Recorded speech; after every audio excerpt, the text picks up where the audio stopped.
Good evening to all of you. बेटा देखिए, इसमें हम 3D जो है ना, 3D three dimensional geometry start करते हैं। वेक्टर का टॉपिक हम डिस्कस कर चुके हैं। वेक्टर हमारा कंप्लीट हो चुका है। लास्ट में इसमें स्केलर ट्रिपल प्रोडक्ट था जो हमने डिस्कस किया। अब इसके बाद अगर हम सब्जेक्टिव वे की बात करें, जब ये कंपटीशन का नंबर आएगा इसमें LN के टेस्ट में, जब ये टॉपिक आएगा उसमें कुछ बातें हम और डिस्कस करेंगे। ठीक है, अभी फ़िलहाल मैं बात कर रहा हूँ 3 dimensional geometry.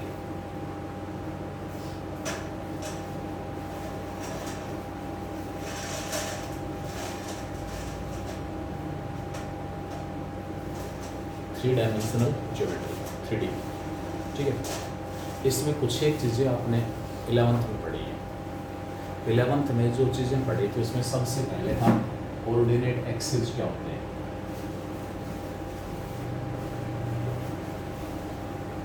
Coordinate axis, origin क्या होगा, किसी भी पॉइंट के कोऑर्डिनेट्स क्या होते हैं, ऑक्टेंट्स। ठीक है, कोऑर्डिनेट प्लेन हमारे पास क्या होगा, कोऑर्डिनेट प्लेन। डिस्टेंस फॉर्मूला क्या है,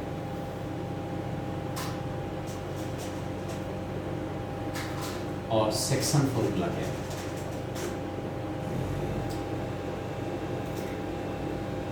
ये सारी चीज़ें हमने 11th में पढ़ी है।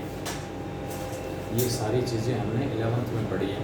तो सबसे पहला कॉन्सेप्ट इसमें कोऑर्डिनेट एक्सिस का है। Coordinate axis, 3 mutually perpendicular lines हैं। म्यूचुअली परपेंडिकुलर लाइंस,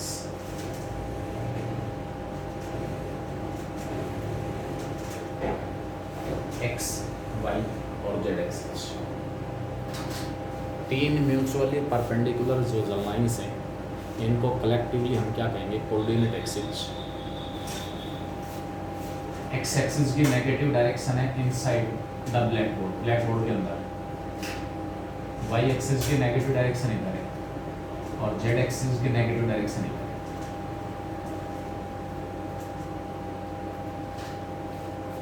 यानी कि जो एक्स एक्सिस आपके पास है, 3 mutually perpendicular lines, x axis की पॉजिटिव डायरेक्शन ये है, आउटवर्ड परपेंडिकुलर, और नेगेटिव डायरेक्शन है इनवर्ड।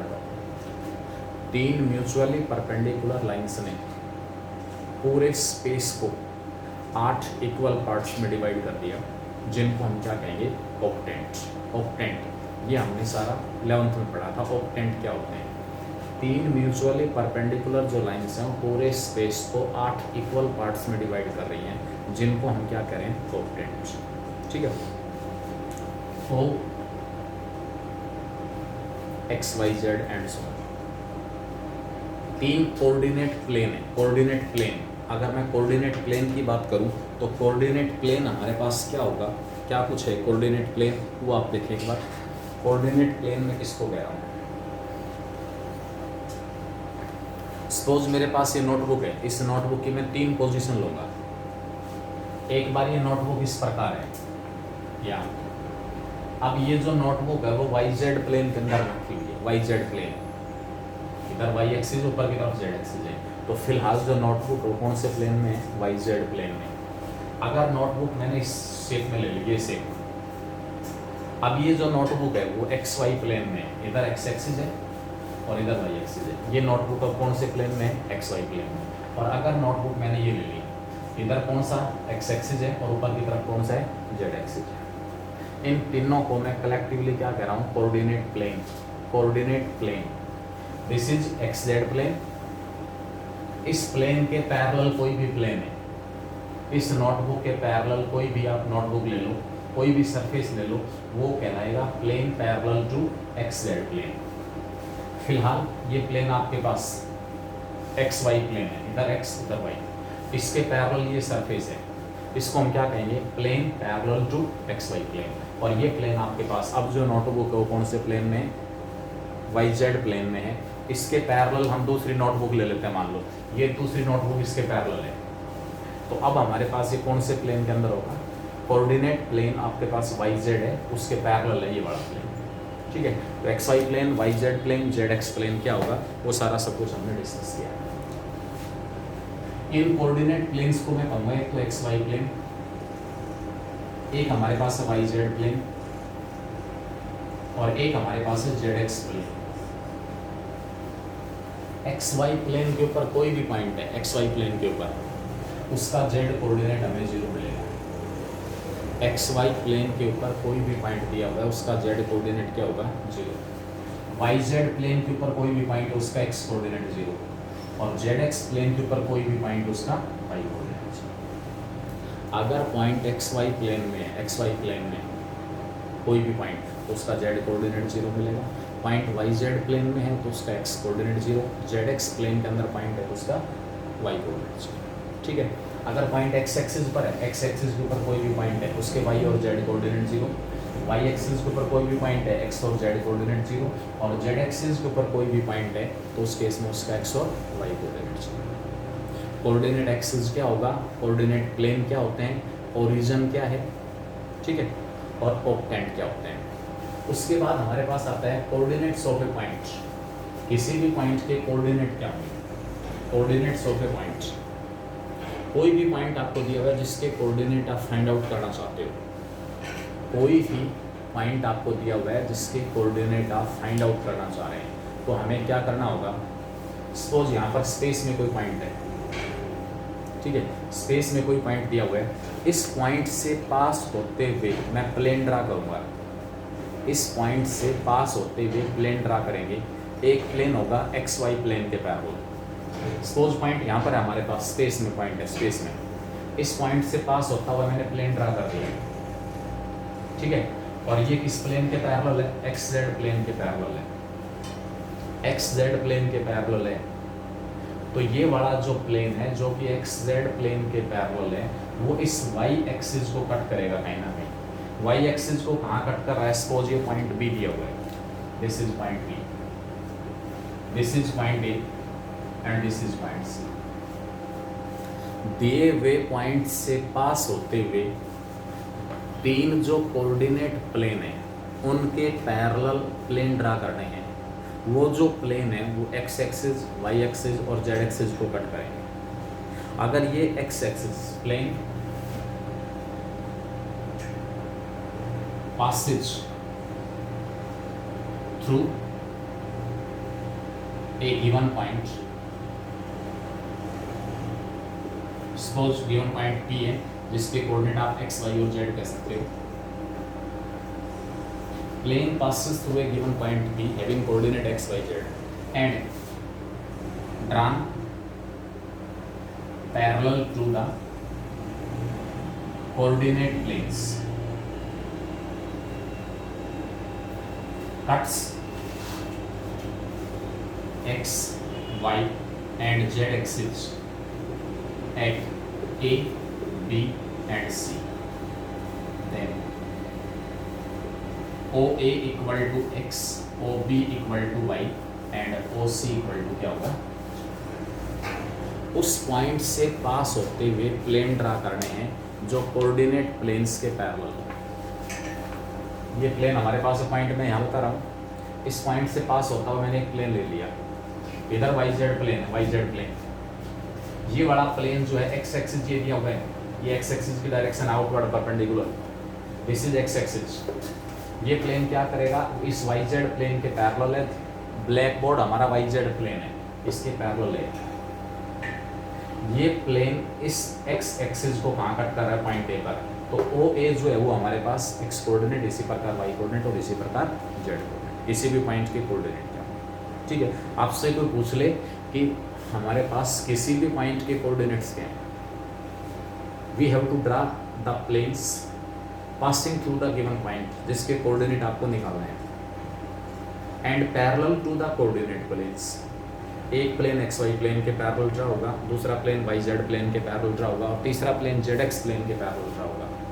ये तीनों एक्स वाई और जेड एक्सिस को इंटरसेक्ट करेंगे। एक्स एक्सिस को वो प्लेन, कौन सा प्लेन कट करेगा? जो वाई जेड प्लेन के पैरेलल ड्रा कर रखे हैं और उस पॉइंट से पास हो रहा है जिसके कोऑर्डिनेट आप निकाल देंगे, वो एक्स एक्सिस को पॉइंट ए पर कट करेगा।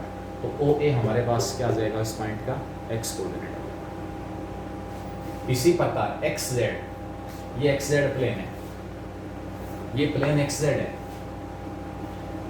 पॉइंट यहाँ पर था, उससे पास होता हुआ एक प्लेन ड्रा करोगे जो इस एक्स जेड के पैरेलल होगा, वो इस वाई एक्सिस को कट करेगा कहाँ, पॉइंट बी पर। तो ओ बी इस पॉइंट का वाई कोऑर्डिनेट और इसी प्रकार ओसी हमारे पास क्या हो जाएगा, जेड। किसी भी पॉइंट के कोऑर्डिनेट्स क्या होंगे। उसके बाद हमारे पास है डिस्टेंस फॉर्मूला। पॉइंट ए दिया हुआ है coordinate x1 y1 z1, point B दिया हुआ है coordinate x2 y2 z2। Distance between the points A and B x2 minus x1 का स्क्वायर, y2 माइनस y1 का स्क्वायर और z2 माइनस z1 का स्क्वायर, सारे का स्क्वायर। ये हमारे पास क्या आ गया, डिस्टेंस ए बी। क्या आ गई, डिस्टेंस ए बी। दो पॉइंट्स के बीच की डिस्टेंस निकालने का फॉर्मूला 11th में हमने पढ़ा था। सेक्शन फॉर्मूला, सेक्शन फॉर्मूला क्या है, to find the coordinates of a point which divides the join of A and B in the ratio m:n internally or externally।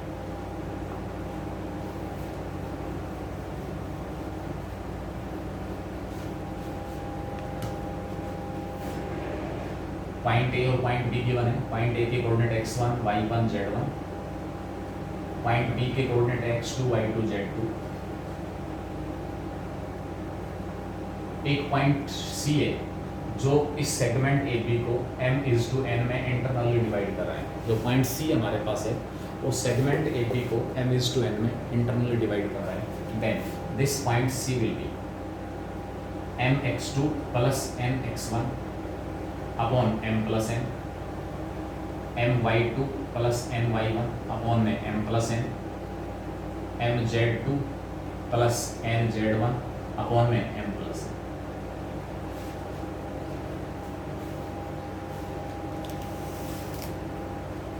ये हमारे पास कोऑर्डिनेट आ गए उस पॉइंट के जो सेगमेंट ए बी को internally किस रेशियो में डिवाइड कर रहा है, n:n में। If C divides AB in the ratio m:n, then जो पॉइंट C हमारे पास इसके coordinate mx2 minus mx1 upon m minus n, my2 minus my1 upon m minus n, mz2 minus mz1 upon में m minus n। Difference किसका है, plus और minus का। इसके बाद आपने 11th में पढ़ा था coordinates of mid point of A B. A B के मिड पॉइंट के कोऑर्डिनेट क्या है, coordinates of mid point of A B. A और बी के कोऑर्डिनेट है, ए बी का मिड पॉइंट अगर सी है तो उस केस में मिड पॉइंट के coordinate x1 plus x2 y2, y1 plus y2 y2 और z1 प्लस z2 y2। ये हमारे पास जो सेगमेंट ए बी दिया हुआ है, सेगमेंट ए बी दिया हुआ है उसके मिड पॉइंट के कोऑर्डिनेट आ गए। सेगमेंट जो ए बी है उसके मिड पॉइंट के कोऑर्डिनेट, ठीक है। उसके बाद ट्राइंगल ए बी सी का सेंट्रोइड। ए पॉइंट आपके पास है x1 y1 z1, B point हमारे पास है x2 y2 z2 और सी पॉइंट दिया हुआ है x3 y3 z3। Centroid of triangle ABC x1 plus x2 plus x3 upon 3, y1 plus y2 plus y3 upon 3, z1 plus z2 plus z3 upon 3। और इन centre अगर हमारे पास triangle ABC थी उसका centre ax1 plus bx2 plus cx3 upon a plus b plus c, ay1 plus by2 plus cy3 upon a plus b plus c, az1 plus bz2 plus cz3 upon में a plus b plus. What are a b and c? Length of the sides opposite to the vertices a b and c। जो a b और c हमारे पास vertex हैं उनकी जो opposite sides हैं, opposite जो sides हैं उनकी लेंथ क्या दी हुई है, a b और c। ये सारा सब कुछ आप 11th में पढ़ के आए। Prove that the given 3 points are the vertices of an equilateral triangle, आइसोस्केल triangle, right angle triangle, scalene triangle, distance formula. Given 4 points are vertices of a square, rectangle, parallelogram. बस ये सारा सब कुछ हमने क्या किया है, 11th में पढ़ा है, ठीक है। अब हम 12th में जो 3D वाला पोर्शन आपका स्टार्ट होता है, वैसे इसमें मेन तो 2 टॉपिक हैं। Equation of straight line in different form. Straight line और प्लेन केवल दो टॉपिक हैं हमारे पास +2 के सिलेबस में 3 डायमेंशनल ज्योमेट्री में। एक तो टॉपिक है स्ट्रेट लाइन और दूसरा टॉपिक हमारे पास है प्लेन।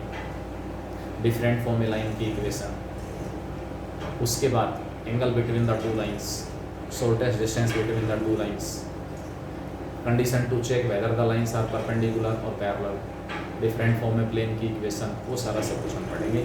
लेकिन उससे पहले बेसिक सी एक्सरसाइज दी हुई है जिसमें डायरेक्शन रेशियो और डायरेक्शन कोसाइंस यूज हो रहे हैं। डायरेक्शन रेशियो और डायरेक्शन कोसाइन क्या है वो मैं डिस्कस कर रहा हूँ।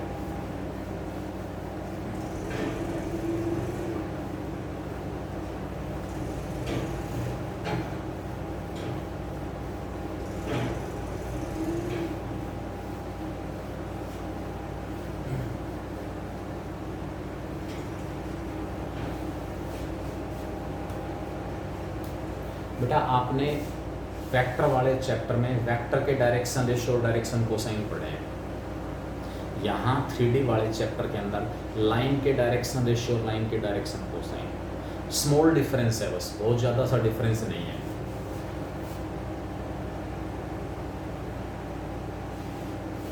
Suppose x axis, y axis और जेड एक्सिस, कोई भी वेक्टर दिया हुआ है OP, ये OP वेक्टर इस डायरेक्शन में OP vector R equal to OP AI plus BJ plus CK। हमने इस वेक्टर के डायरेक्शन रेशियो और डायरेक्शन कोसाइन निकालना सीखा। डायरेक्शन रेशियो और डायरेक्शन कोसाइन क्या होते हैं? I, J और K के जो कोफिशिएंट है वो तो कहलाते हैं वेक्टर के डायरेक्शन रेशियो। एक पॉइंट और बताया था डायरेक्शन रेशियोज में, डायरेक्शन रेशियोज को कॉमन कांस्टेंट से मल्टीप्लाई कर सकते हो, डिवाइड कर सकते हो, डायरेक्शन रेशियोज के ऊपर कोई फर्क नहीं पड़ेगा। डायरेक्शन कोसाइंस I, J और K के कोफिशिएंट्स को अगर वेक्टर के मैग्नीट्यूड से डिवाइड कर देते हैं तो वो हमारे पास क्या आ जाता है? Direction cosine. अगर इसके डायरेक्शन कोसाइन L, M और N है तो L हमारे पास आएगा A upon magnitude of R, M आएगा B upon magnitude of R और N आएगा C upon magnitude. Direction cosines निकालने के दो मेथड बताए थे। दूसरा डायरेक्शन कोसाइन निकालने का मेथड L था कोस अल्फा, M था कोस बीटा और N था कोस गामा। कोस अल्फा, कोस बीटा और कोस गामा, L, M और N। किसी भी वेक्टर द्वारा, अब ये वेक्टर OP जिसको मैं R कह रहा हूँ, X एक्सिस के साथ एंगल अल्फा है, Y एक्सिस के साथ एंगल बीटा है और Z एक्सिस के साथ एंगल गामा है। मैं लाइन और वेक्टर का डिफरेंस क्लियर करना चाह रहा हूँ, बस बहुत ज़्यादा डिफरेंस नहीं है इसमें। ठीक है, तो आपके पास क्या है इसके अंदर? मैंने OP इस लाइन को कंप्लीट कर दिया, इस लाइन को इधर और एक्सटेंड कर दिया, इधर मैंने पॉइंट ले लिया सपोज OQ। अगर इस लाइन की डायरेक्शन में OCP की तरफ ले रहा हूँ, OCP की तरफ, तो ये लाइन X एक्सिस के साथ if direction of line is taken from O to P, O से P की तरफ, it will make angles. This line will make angles alpha, beta and gamma with X, Y and Z axis respectively.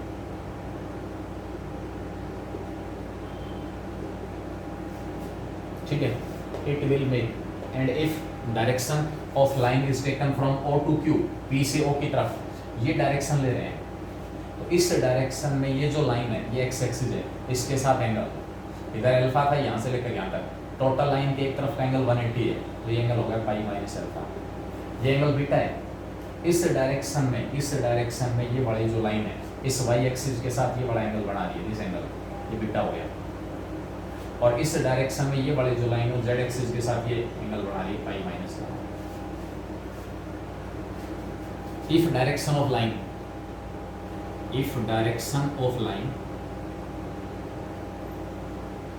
is taken from O to Q या P to O, it will make angles pi minus alpha, pi minus beta and pi minus gamma with x, y and z axis respect. भाई direction देखो, vector की direction तो fix है, vector की direction को हम fix करेंगे, vector की डायरेक्शन फिक्स होती है, इनिशियल पॉइंट फिक्स है, टर्मिनल पॉइंट फिक्स है, लेकिन लाइन के केस में लाइन की कोई फिक्स डायरेक्शन नहीं है। मैंने दो ऑप्शन ले लिए, ओ से पी की तरफ डायरेक्शन लूंगा तो क्या होगा, और ओ से क्यू की तरफ डायरेक्शन लूंगा तो क्या होगा। Therefore direction cosines of line are,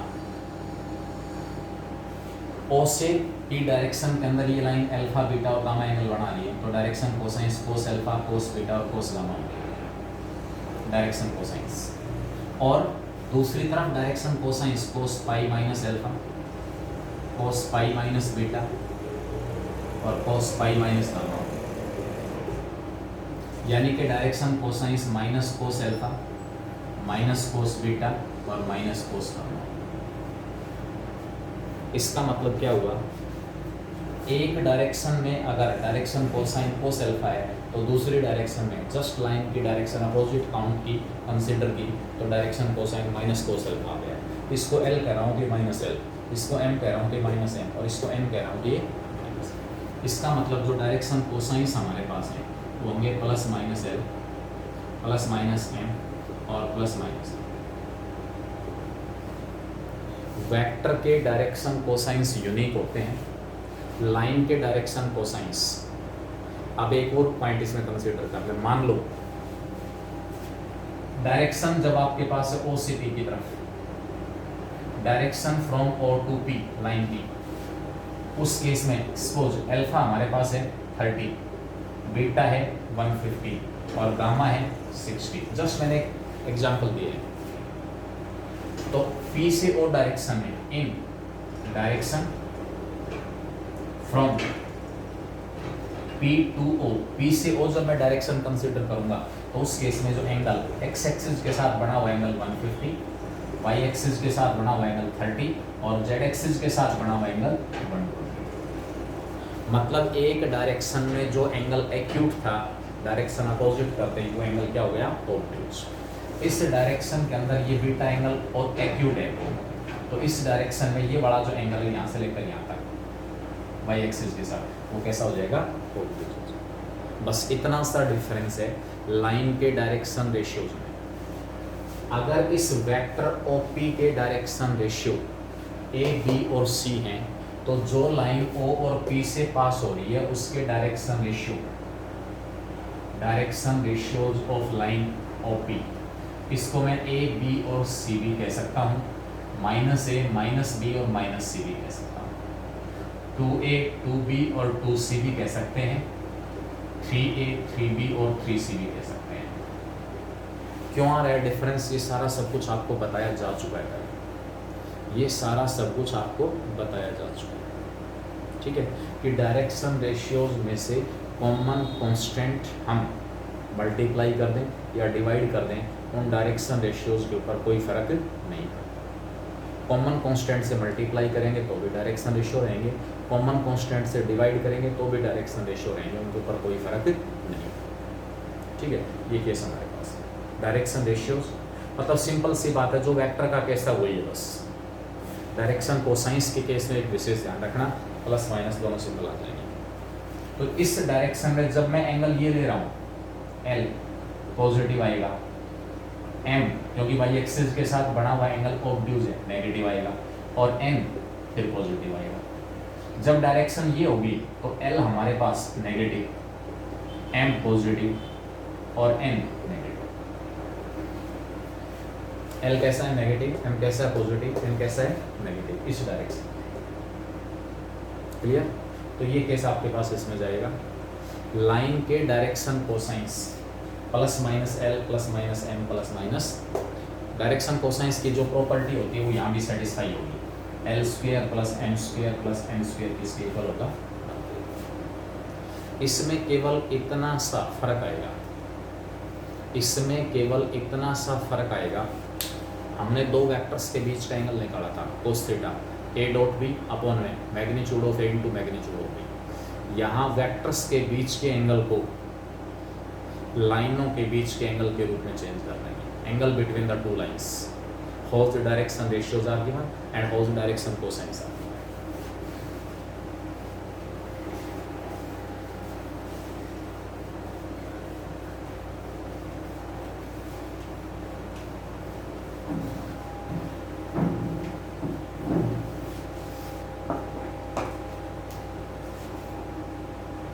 Angle between the two lines.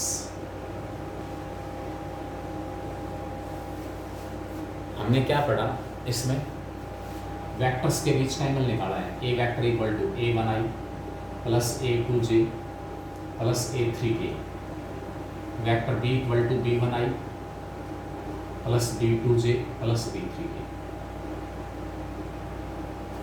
Vector a और वेक्टर b। ठीक है, तो यहाँ से इन दोनों वेक्टर्स के बीच का एंगल था cos theta equal to a1 b1 a2 b2 a3 b3 upon square root of a1 square plus a2 square plus a3 square, और दूसरी तरफ b1 square plus b2 square plus b3 square. ये हमारे पास cos theta है। यहाँ केवल जो difference आ रहा है वो डिफरेंस हमारे पास क्या होगा, सपोज ये दो वेक्टर है, एक वेक्टर a है दूसरा वेक्टर b है, आगे पीछे बढ़ा दो इन दोनों को बस, एक डायरेक्शन ये होगी और एक डायरेक्शन ये होगी, लाइन होगी।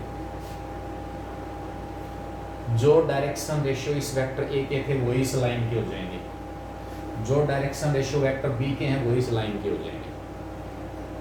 लाइनों के बीच में आपके पास दो एंगल हो सकते हैं, इन दोनों लाइनों के बीच का एक एंगल अगर थीटा है तो लाइनों के बीच का दूसरा एंगल पाई माइनस थीटा है, लाइनों के बीच का दूसरा एंगल क्या होगा, पाई माइनस थीटा। दोनों लाइनों के बीच में एक एंगल अगर थीटा है तो दोनों लाइनों के बीच का दूसरा एंगल क्या होगा, पाई माइनस थीटा। ठीक है, इतना डिफरेंस है बस। एंगल बिल्कुल इसी कॉन्सेप्ट की हेल्प से, angle between the two lines, between the two lines whose direction ratios are, whose direction ratios are a1 b1 c1 and a2 b2 और c2। दो लाइन जिनके डायरेक्शन रेशियो दिए हुए हैं, पहली लाइन के direction ratio a1 b1 c1, दूसरी line के direction ratio a2 b2 c2, इन दोनों के बीच का जो एंगल हमारे पास है वो cos theta equal to a1 a2 plus b1 b2 plus c1 c2। ध्यान रखना बेटा, यहाँ direction ratio a1 a2 a3 है, यहाँ पर डायरेक्शन रेशियो मैंने a1 b1 c1 ले लिए हैं, कभी आपस में कंफ्यूज हो जाओ, इसे ऊपर फॉर्मूला कुछ था नीचे कुछ ले लिया। चलो इनको आप a1 b1 और c1 ही कहते हो, b1 और c1 a2 b2 और c2। अगर आपके पास डायरेक्शन रेशियोज गिवन है, डायरेक्शन रेशियोज दो लाइनों की, तो उनके बीच का एंगल निकालने के लिए आपको क्या करना है, कोरस्पॉन्डिंग डायरेक्शन रेशियोज को मल्टीप्लाई करना है, a1 को a2 से, b1 को b2 से, c1 को c2 से, अपॉन में square root of a1 square plus b1 square plus c1 square into square root of a2 square plus b2 square plus c2 square. Angle निकालने का formula दे। अगर आपसे कहे acute angle theta between the two lines, आप इसका modulus solve करना बस। Acute angle between the two lines, ऊपर वाले का क्या लोगी, एक्यूट एंगल निकालने का फॉर्मूला। ठीक है, जो एंगल वेक्टर ए और वेक्टर बी के बीच का है, मैंने ए की डायरेक्शन में यूनिट वेक्टर ले लिया ए के, मैंने बी की डायरेक्शन में यूनिट वेक्टर ले लिया बी के, वही एंगल ए कैप और बी कैप के बीच का होगा। जो एंगल वेक्टर ए और वेक्टर बी के बीच का है वही एंगल ए कैप और बी कैप के बीच का है। अब ए कैप क्या होगा, ए कैप आपके पास आ जाएगा A1I अपॉन में magnitude of A, B1J C1K, और इस सारे को डिवाइड कर दिया ए के मैग्नीट्यूड से। बी कैप क्या होगा, A2I plus B2J plus C2K, इसको डिवाइड कर दिया मैंने वेक्टर बी के मैग्नीट्यूड से। मेरे पास क्या आ गया, ए कैप आ गया, बी कैप आ गया, ए कैप और बी कैप। तो यही एंगल थीटा। अब आप देखो आई के कोफिशिएंट को अगर मैं वेक्टर के मैग्नीट्यूड से डिवाइड कर देता हूं तो पहला डायरेक्शन कोसाइन आ जाता है। अलग अलग डिवाइड कर रहा हूं, आई के कोफिशिएंट को वेक्टर के मैग्नीट्यूड से डिवाइड करेंगे, पहला डायरेक्शन कोसाइन। जे के कोफिशिएंट को वेक्टर के मैग्नीट्यूड से डिवाइड करोगे, दूसरा डायरेक्शन कोसाइन। के कोफिशिएंट को वेक्टर के मैग्नीट्यूड से डिवाइड करेंगे, तीसरा डायरेक्शन कोसाइन। यहां से आई के कोफिशिएंट को वेक्टर के मैग्नीट्यूड से डिवाइड करोगे, पहला direction cosine L2I plus M2J और प्लस M2। मतलब जो एंगल वेक्टर ए और वेक्टर बी के बीच का है वही एंगल इस ए कैप और बी कैप के बीच का है। तो यहां से cos थीटा आ जाएगा L1 का L1 L2 plus M1 M2 और प्लस N1 N2 अपॉन में इस वेक्टर का मैग्नीट्यूड, क्योंकि ये डायरेक्शन कोसाइंस हैं, आई जे और के जो कोफिशिएंट हैं वो डायरेक्शन कोसाइंस हैं, इस वजह से हमारे पास इसका मैग्नीट्यूड 1, इसका magnitude.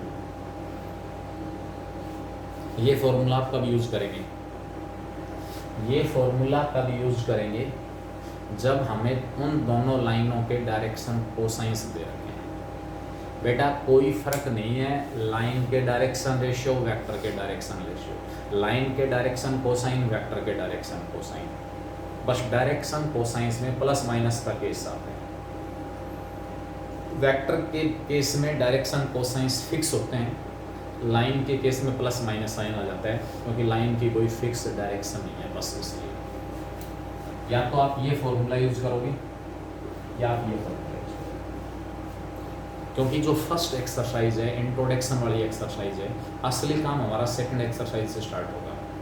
Straight line in space, उसके डिफरेंट फॉर्म्स क्या क्या हो सकती है, ठीक है, और वेरियस रिजल्ट्स वहाँ से हम क्या क्या ड्राइव कर सकते हैं, वो सारा सब कुछ हमारे पास है।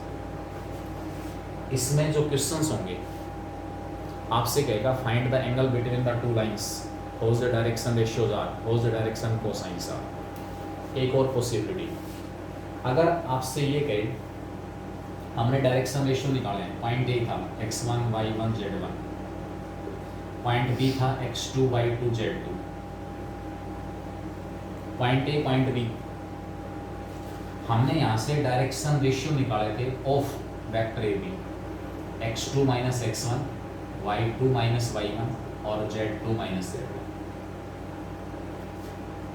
बिल्कुल यही वेक्टर की बजाय आप इसको लाइन कह दोगे, क्योंकि डायरेक्शन रेशियोज में तो कोई प्रॉब्लम है ही नहीं, आई जे और के कोफिशिएंट से मल्टीप्लाई कर सकते हैं, डिवाइड कर सकते हैं। दो फिक्स पॉइंट आपको दिए हुए हैं, उन दोनों से पास होने वाली जो लाइन है उसके direction ratio x2 minus x1 y2 minus y1 और z2 माइनस z1। आपसे कहेगा find the angle between the lines AB and CD, जबकि पॉइंट ए के कोऑर्डिनेट होंगे, पॉइंट बी के कोऑर्डिनेट होंगे, पॉइंट सी के कोऑर्डिनेट होंगे और पॉइंट डी के कोऑर्डिनेट होंगे। दो लाइनों के बीच का एंगल कब निकाला जा सकता है, या तो उन दोनों लाइनों के डायरेक्शन रेशियो हो या उन दोनों लाइनों के डायरेक्शन कोसाइंस। अब या तो आप ए बी के डायरेक्शन रेशियो निकालें और सी डी के डायरेक्शन रेशियो निकालें। एक ए बी के डायरेक्शन रेशियोज को A1 B1 C1 कहते हैं, सी डी के डायरेक्शन रेशियोज को A2 B2 C2 कहते हैं, ठीक है। और उसके बाद formula cos theta equal to A1 A2 plus B1 B2 plus C1 C2 upon में। इस फॉर्मूले से, इस मेथड से हम क्या निकाल सकते हैं, angle between the two lines. Question कैसे कैसे पूछ सकता है, अगर लाइन एक दूसरे के पैरेलल है, भाई वेक्टर ए था वेक्टर बी था, दो वेक्टर अगर एक दूसरे के पैरेलल है तो अगर आपने ध्यान दिया हो आई जे और के कोफिशिएंट्स में क्या रेशियो था, हमने बार बार प्रूव किया था ए अगर बी के पैरेलल है, आई जे और के के जो कोफिशिएंट्स है वो प्रोपोर्शनल होंगे। दो वेक्टर अगर एक दूसरे के पैरेलल दिए हुए हैं, आई जे और के जो कोफिशिएंट हैं वो कैसे मिलेंगे? प्रोपोर्शनल। सेम कॉन्सेप्ट यहाँ पर। दो लाइन है मेरे पास, इन दोनों लाइनों के डायरेक्शन रेशियोज है। अगर दो लाइन, एक लाइन के direction ratio A1 B1 C1, दूसरी लाइन की direction ratio A2 B2 C2, अगर ये दोनों लाइन एक दूसरे के पैरेलल हैं तो डायरेक्शन रेशियोज प्रोपोर्शनल होंगे। बिल्कुल वो वेक्टर से चला रहे हैं, दो वेक्टर पैरेलल हैं, तो आई जे और के कोफिशिएंट्स का रेशियो सेम। यहाँ आई जे और के कोफिशिएंट्स को डायरेक्शन रेशियो कहा जा रहा है बस, और कोई फर्क नहीं है। तो डायरेक्शन रेशियोज कैसे मिलेंगे? प्रोपोर्शनल। अगर वेक्टर परपेंडिकुलर है, लाइन परपेंडिकुलर है, तो यहाँ से इसकी वैल्यू 0 आएगी। If the two lines are perpendicular to each other, तो या तो L1 L2 plus M1 M2 plus N1 N2 equal to 0 होगा, या फिर A1 A2 plus B1 B2 plus C1 C2 0 होगा। ये कब? जब डायरेक्शन रेशियोज दिए हुए। ये कब? जब डायरेक्शन कोसाइंस दिए हुए। अदरवाइज अगर लाइन ना पैरेलल ना परपेंडिकुलर, तो उस केस में उन लाइनों के बीच का एक्यूट एंगल निकालने का फॉर्मूला, अगर डायरेक्शन रेशियो दिए हुए हैं तो ये, और डायरेक्शन कोसाइंस दिए हुए हैं तो, ठीक है। तो हमारे पास जो 3D की पहली एक्सरसाइज है उसमें सारी यही चीज़ें यूज होती हैं। 3D की जो फर्स्ट एक्सरसाइज है उसमें सारी यही चीज़ें यूज होती हैं, ठीक है। तो इसके साथ अब मैं 3D direction cosines of x axis y axis z axis आप निकाल सकते हो। एक्स एक्सिस के डायरेक्शन रेशियोज, एक्स एक्सिस, ठीक है, एक्स एक्सिस जो है वो एक्स एक्सिस के साथ 0 एंगल बना रहा है, वाई एक्सिस के साथ π/2 और जेड एक्सिस के साथ π/2। Direction cosines of x axis 1 0 0, कैसे? cos 0 cos π/2 cos π/2, cos 0 की value 1, cos 90 0 cos 90 0। X axis के जो डायरेक्शन कोसाइंस हैं वो 1 0 0 है। वाई एक्सिस के direction cosine, Y axis X axis के साथ π/2 एंगल बना रहा है, for Y axis direction angles π/2 0 π/2। तो वाई एक्सिस के डायरेक्शन कोसाइंस cos 90 cos 0 और cos 90। इसी प्रकार direction cosines of Z axis 0 0 and 1। X axis के डायरेक्शन कोसाइंस मैंने क्या बताए थे? 1 0 0 1 0 0। वाई एक्सिस के डायरेक्शन कोसाइंस 0 1 0 और जेड एक्सिस के जो डायरेक्शन कोसाइंस वो क्या होंगे? 0 0। ये आपके पास है, समझे, ठीक है। इसके बाद हम फर्स्ट एक्सरसाइज जो है वो डिस्कस करते हैं।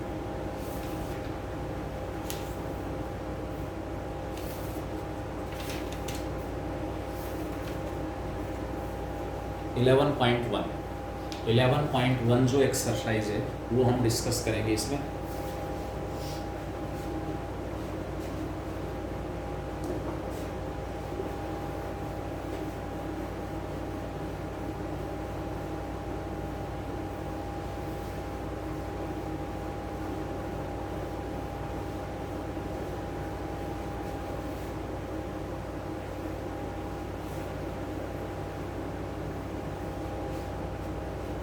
First question, find the distance of the point from x axis y axis z axis.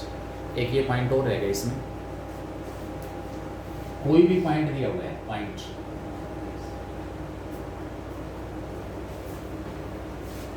इस पॉइंट से एक्स एक्सिस के ऊपर जो परपेंडिकुलर ड्रा होगा, इस पॉइंट से एक्स एक्सिस के ऊपर परपेंडिकुलर जो ड्रा होगा, ठीक है, foot of the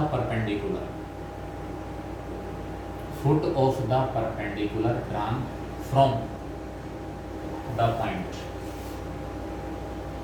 on x, y and z axis are. इस पॉइंट से एक्स एक्सिस के ऊपर परपेंडिकुलर ड्रा करोगे, तो एक्स एक्सिस के ऊपर परपेंडिकुलर ड्रा करेंगे, वो कौन सा पॉइंट है जहां पर इस पॉइंट से ड्रा किया गया परपेंडिकुलर एक्स एक्सिस को कट करेगा या इंटरसेक्ट करेगा। वो पॉइंट कहाँ होगा? एक्स एक्सिस पर, इसलिए उसका वाई और Z coordinate 0।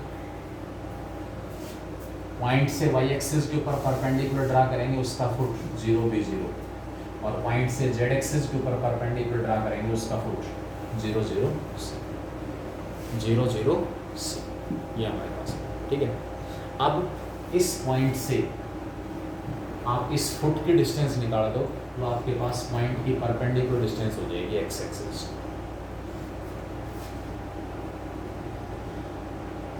Distance of point P from x axis. बेटा इस पॉइंट से एक्स एक्सिस के ऊपर जो परपेंडिकुलर ड्रा किया, उस परपेंडिकुलर का जो फुट है उसके कोऑर्डिनेट a0 0 है, क्योंकि पॉइंट एक्स एक्सिस पर है। वाई और जेड कोऑर्डिनेट 0, एक्स कोऑर्डिनेट क्या होगा? कोऑर्डिनेट्स की हेल्प से बताया था।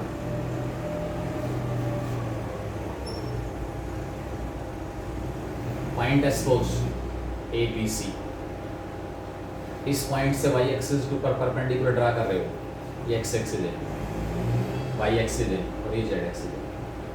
तो ये वाला जो पॉइंट है इसके कोऑर्डिनेट 0 b 0, यहाँ से परपेंडिकुलर इधर ड्रा करोगे, ये पॉइंट सी हो जाएगा, कोऑर्डिनेट 0 0 सी। और इसी प्रकार पॉइंट पी से अगर एक्स एक्सिस के ऊपर परपेंडिकुलर ड्रा करेंगे, दिस एक्स एक्सिस, अगर पॉइंट यहाँ पर है तो परपेंडिकुलर ऐसे जाएगा, इस पॉइंट से वाई एक्सिस के ऊपर परपेंडिकुलर सीधा ड्रा करेंगे और जेड एक्सिस के ऊपर इधर जाएगा, ठीक है।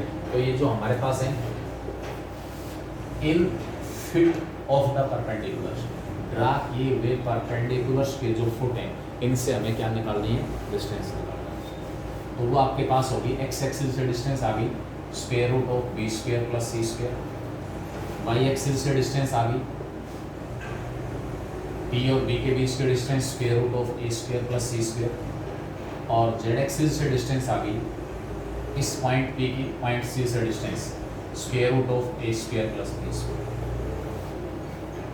किसी भी पॉइंट की एक्स एक्सिस से डिस्टेंस शॉर्टकट, ये तो मैंने बताया डिटेल के अंदर कि कैसे आ रही है डिस्टेंस।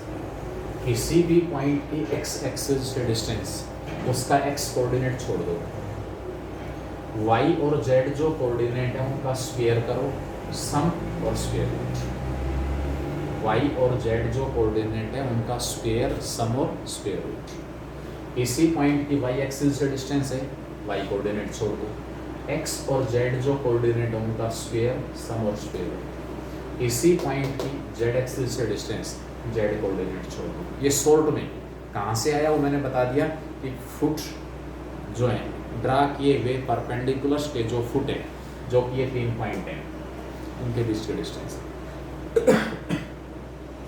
अब हम बात करते हैं कि फॉर्मूला ड्राइव कैसे हुआ, उसकी बजाय निकालना कैसे है क्वेश्चन। एक्स एक्सिस से डिस्टेंस, एक्स कोऑर्डिनेट को छोड़ो, वाई और जेड कोऑर्डिनेट्स के स्क्वायर का सम और स्क्वायर रूट। वाई एक्सिस से डिस्टेंस है, वाई कोऑर्डिनेट छोड़ दो, एक्स और जेड जो कोऑर्डिनेट्स हैं इनके स्क्वायर का सम और स्क्वायर रूट। जेड एक्सिस से डिस्टेंस है तो वहाँ से जेड कोऑर्डिनेट छोड़ दो, एक्स और वाई जो कोऑर्डिनेट है उनका स्क्वायर, सम और स्क्वायर रूट। ये हमारे पास क्या होगा? Perpendicular distance of any point from x axis, y axis और जेड एक्सिस, ठीक है। तो ये छोड़ रहा हूँ मैं क्वेश्चन सारे के सारे। फर्स्ट क्वेश्चन के जो पार्ट है, distance of the point from x axis, ये अभी 5 -3 का स्क्वायर प्लस 4 का square. Distance of the point from y axis, distance of the point from x y plane, x y plane से किसी भी पॉइंट की डिस्टेंस है modulus of z coordinate. Distance of point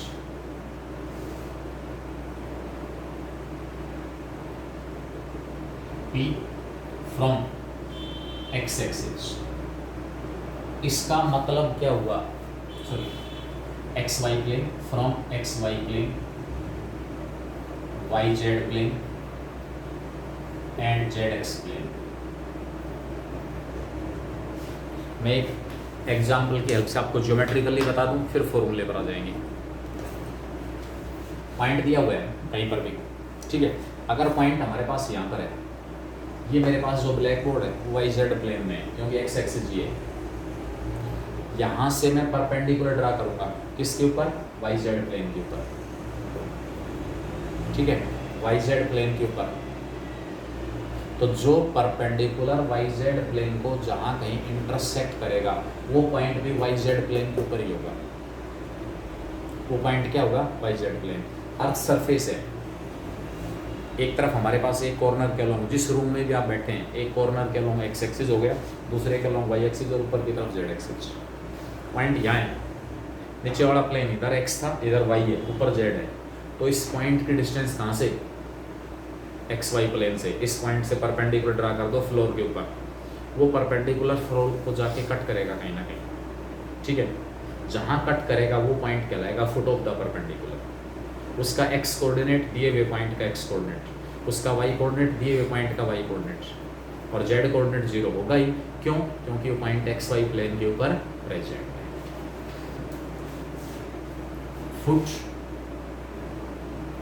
of the perpendicular drawn from point P, coordinate A, B and C on XY plane.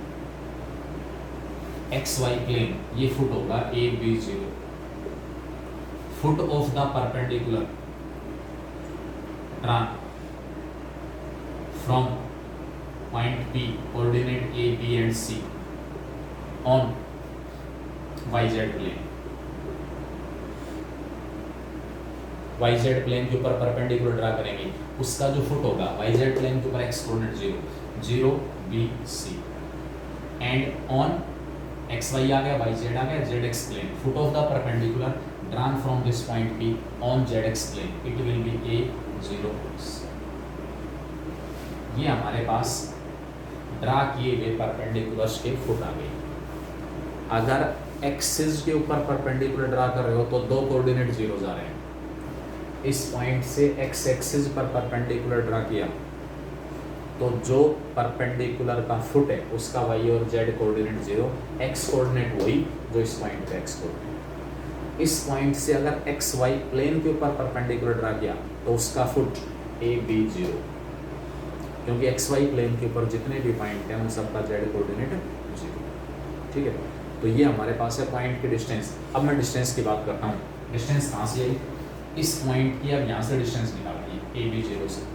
Distance formula a minus a 0, b minus b 0, c minus 0 का square और उसका square root. Distance of point P from x y plane, x y plane से जो distance है वो point का जो Y coordinate है उसका मॉडुलस, वाई जेड प्लेन से जो डिस्टेंस है पॉइंट का जो एक्स कोऑर्डिनेट है उसका मॉडुलस, जेड एक्स प्लेन से जो डिस्टेंस है पॉइंट का जो वाई कोऑर्डिनेट है उसका मॉडुलस। मॉडुलस क्यों लिया, क्योंकि पॉइंट का एक्स कोऑर्डिनेट पॉजिटिव भी हो सकता है, नेगेटिव भी हो सकता है, लेकिन डिस्टेंस कभी भी नेगेटिव नहीं। एक्स वाई प्लेन से अगर आपको इस पॉइंट पी की डिस्टेंस निकालनी है, इसका मतलब मुझे इस पॉइंट पी की डिस्टेंस निकालनी है इस पॉइंट से, इस पॉइंट की इस पॉइंट से डिस्टेंस। लगा दो डिस्टेंस फॉर्मूला, ए माइनस ए का स्क्वायर, बी माइनस बी का स्क्वायर, सी माइनस 0 का स्क्वायर। अब सी माइनस 0 का स्क्वायर आपके पास क्या आ गया, सी स्क्वायर आ गया, उसका स्क्वायर रूट भी लेना है। आप इसको सी लिखोगे, बार बार बताया हुआ एक्स स्क्वायर का स्क्वायर रूट मोड एक्स होता है। एक्स स्क्वायर का जो स्क्वायर रूट है वो हमारे पास क्या होता है, mod x not equal to x, ठीक है। तो ये केस आप लिख सकते हैं। एक्स वाई प्लेन से डिस्टेंस जेड कोऑर्डिनेट का मॉडुलस, वाई जेड प्लेन से डिस्टेंस एक्स कोऑर्डिनेट का मॉडुलस, जेड एक्स प्लेन से डिस्टेंस किसी भी पॉइंट की उसके वाई कोऑर्डिनेट का मॉडुलस।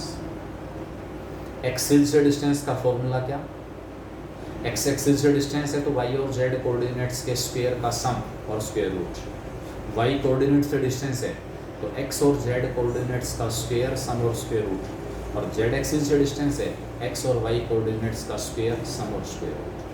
प्लेन से डिस्टेंस है एक्स वाई प्लेन से डिस्टेंस जेड कोऑर्डिनेट का मॉडुलस, वाई जेड प्लेन से डिस्टेंस एक्स कोऑर्डिनेट का मॉडुलस, जेड एक्स प्लेन से डिस्टेंस वाई कोऑर्डिनेट का मॉडुलस।